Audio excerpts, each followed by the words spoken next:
Alhamdulillah, wassalatu wassalamu ala rasulillah, amma ba'd. Terima kasih, hari ini saya bersama dengan Dr. Endai Mulyadi MM.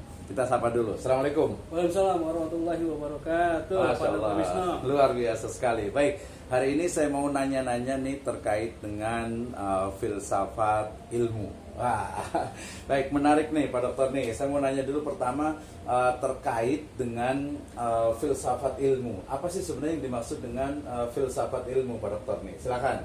Oke, terima kasih. Ada dua kata, filsafat dan ilmu. Aha. Filsafat itu adalah menunjukkan bahwa kita itu adalah memiliki keinginan untuk mendapatkan sesuatu, dan keinginan itu dianggap benar. Kemudian kebenaran kita itu harus bersumber pada sesuatu yang sudah dianggap benar. Waduh. Atau belum dianggap benar, tetapi kita yakini bahwa itu adalah benar. Sudah benar. Oke. Yang ketiganya adalah kebenaran itu bisa dimanfaatkan untuk kehidupan. Yang kata kedua adalah tentang ilmu. Ilmu itu adalah pengetahuan yang sudah melalui validitas dan reliabilitas. Artinya apa? Ilmu itu adalah suatu pengetahuan yang sudah diukur sebagaimana seharusnya ilmu itu diukur. Kemudian ukuran itu memiliki keajegan, arti, keajegan definisi untuk beberapa dekade ke depan. Sehingga kita mengatakan bahwa filsafat ilmu itu adalah kesenangan kita, keinginan kita, kecintaan kita kepada sesuatu yang dianggap benar melalui validitas dan reliabilitas.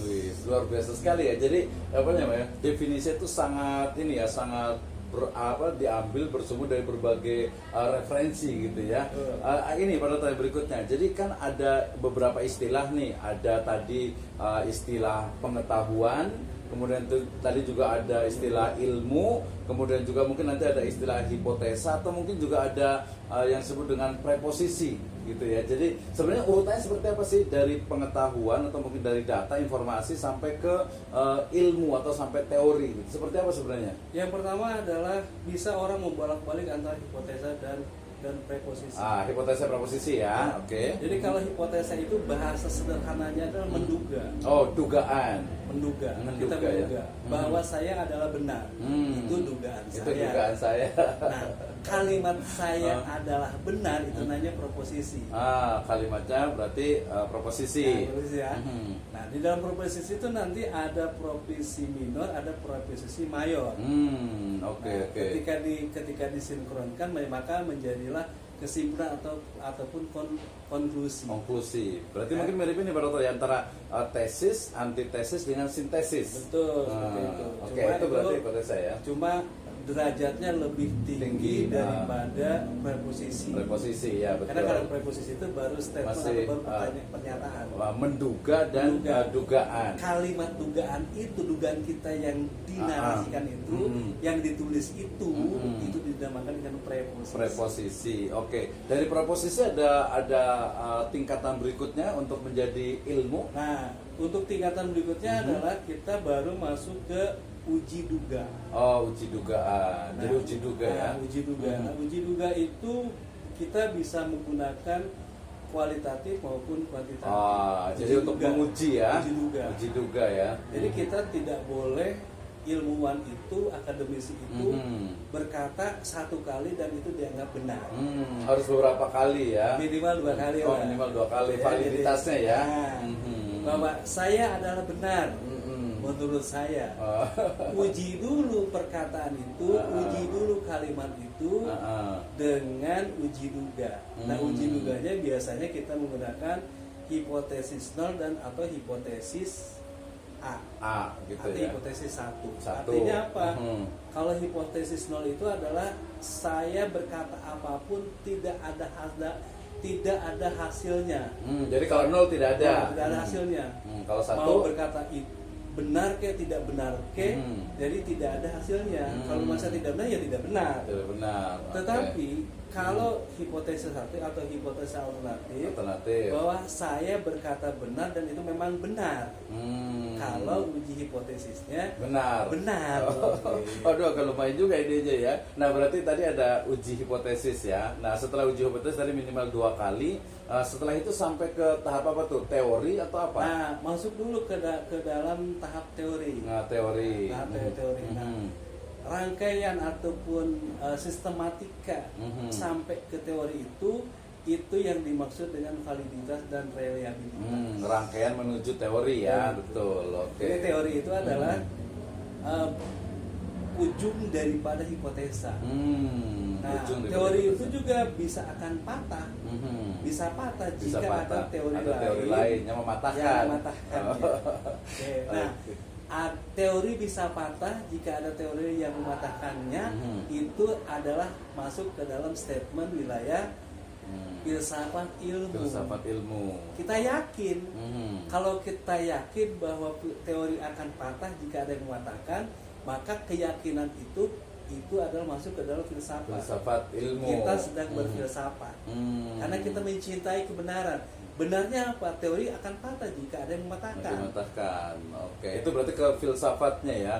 Tapi mungkin masih agak bingung nih, sebenarnya yang dibahas, mungkin dari pertanyaan hampir sama sih, yang dibahas oleh filsafat ilmu itu apa sih sebenarnya? Nah, yang dibahas oleh filsafat ilmu itu misalnya adalah penalaran. Oh, nalar ya, penalaran. Oke. Keduanya adalah logika. Jadi beda ya antara nalar dengan logika ya? Beda. Ya, jadi kalau penalaran itu istilah sederhananya itu adalah meneliti aja lah gitu. Oh, nalar itu meneliti aja. Meneliti atau ingin tahu rangkaiannya seperti apa. Itu jadi menalar aja gitu ya, ditalar. Alat utamanya yang paling sederhana adalah observasi. Yang paling sederhana observasi. Ya, betul. Kalau logika itu adalah dua hasil nalar itu terhubung atau tidak terhubung.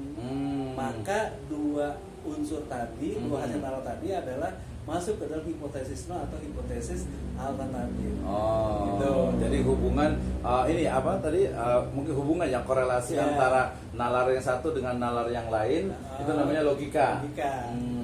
Kalau hanya menalar aja, hanya mengobservasi saja itu namanya menalar. Gitu. Hanya melihat saja ya menalar. Tapi kan menalar itu kan kalau menalar kan soalnya tuh menalar itu dengan otak ya. Dengan akal lah gitu, nggak tahu tuh beda otak sama akal gitu. Kedua, kalau logika juga seolah-olah juga akal juga atau otak juga. Seperti apa tuh sebenarnya? Betul. Nah, orang bijak mengatakan bahwa yang dimaksud dengan akal itu adalah apakah seonggok daging, seonggok daging, ataukah akal itu adalah fungsi daripada seonggok daging. Jadi sesuatu yang material, real dengan sesuatu yang imaterial gitu ya, abstrak ya. Jadi ada dua itu ya. Tetapi yang abstrak tadi, yang fungsi daripada seonggok daging itu tidak akan ada kalau nggak ada seonggok daging itu. Jadi sebenarnya saling terkait ya, saling terkait. Oke. Jadi tadi dari nalar kemudian ke logika. Nah, ini kan kadang kita suka bingung nih dari sisi sejarah ya. Artinya logika yang digunakan itu apakah kaitan erat dengan paradigma nih?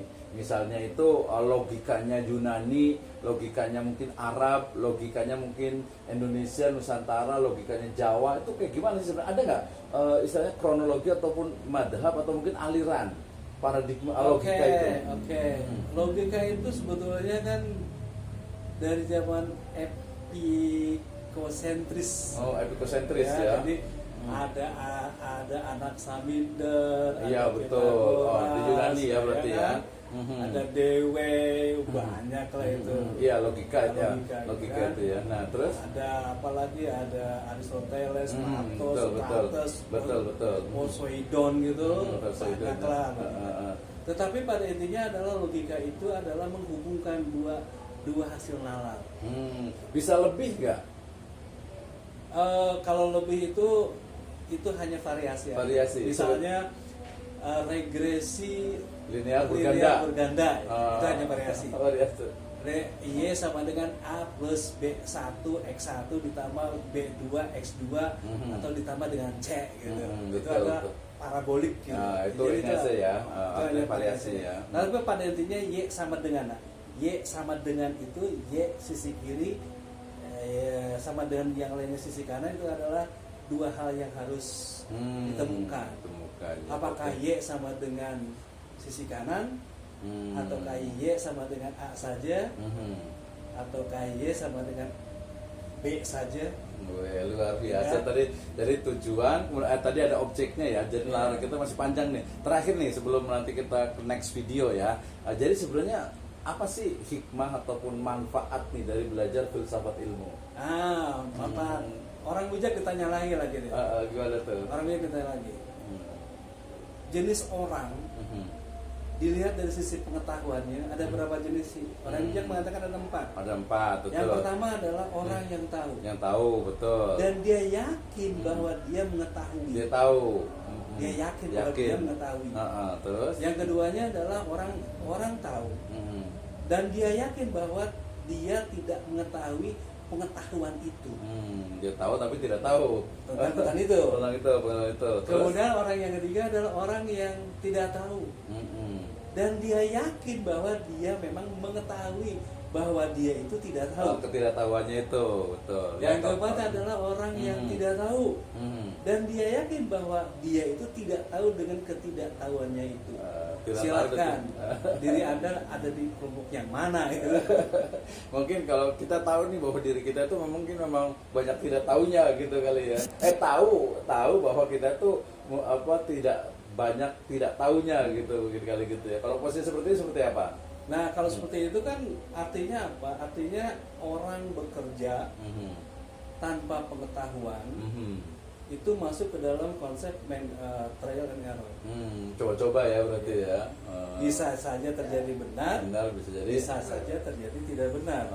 Okay. Contohnya penemuan bohlam lah gitu Iya, kan. jadi uji coba ya sampai berapa kali gitu ya.